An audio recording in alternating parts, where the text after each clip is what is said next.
You're welcome to our school, your own school. You are the proprietor of our school.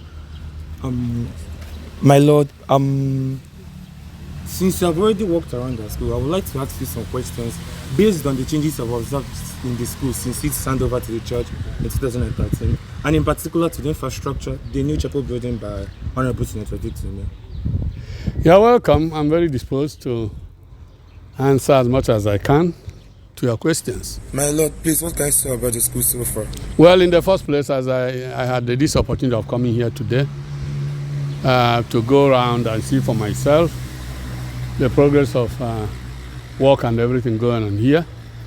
Now and then I come here for one thing or the other, but this time around, for some obvious reasons, I wanted to have a look at the entire compound, the boundaries.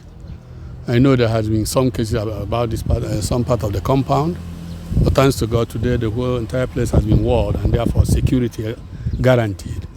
Assurance is guaranteed the ownership, because once you wall a particular area and wall it and put a gate on it, means somebody is living here.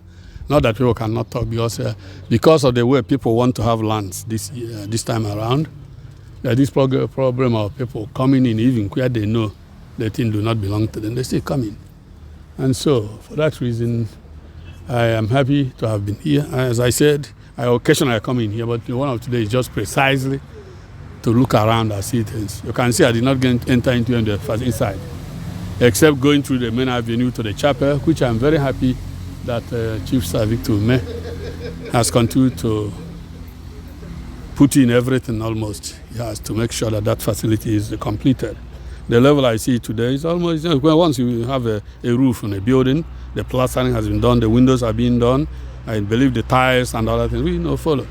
We thank God for him and for remember his alma mater, because it is always necessary that as we grow up, grow older, we try to remember where we started and go back to giving. And that is why schools like this they're always moving, because their old students always come in and do something. So I thank him in particular.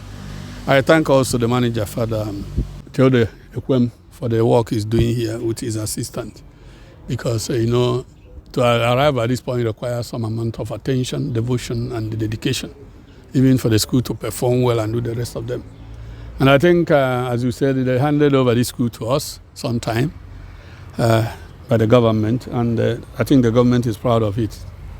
Everybody going around is proud of this place, especially when you put side by side what was and what is now. The difference is clear, very positive difference. And I know even some communities around here, I know, for example, a community secondary school, or Akweze here, they have been insisting that the church come and take, and they have, at the end of the day, succeeded, and government has handed over the school to us this year. Because they said they want to replicate what is here, there. So if we are not doing well, other people will not come. But that means sweat and labor and the rest of them.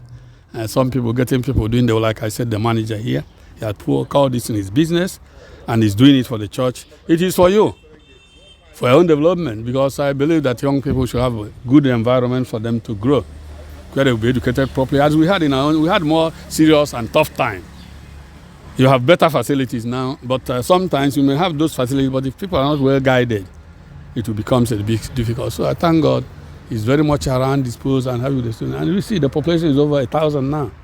And we know the number we had when we started. It's something very encouraging. So I'm happy, and I believe the saying goes, to whom much is given, much is expected.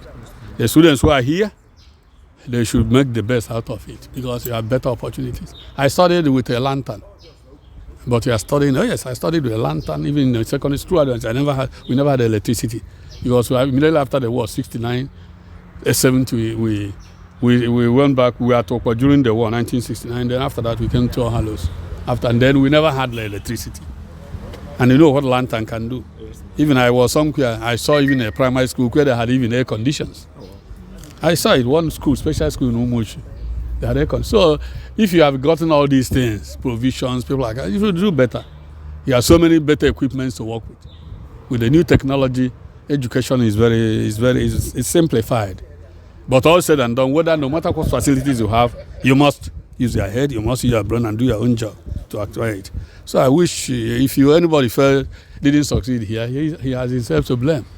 So you have everything to succeed. So I thank God for you, and I wish you well, and I pray that when we go, We get people like you, get everything, doctors, engineers, priests, bishops, even everything. Because you cannot get to any of these levels I'm talking about without education. And education, basic education, primary, secondary.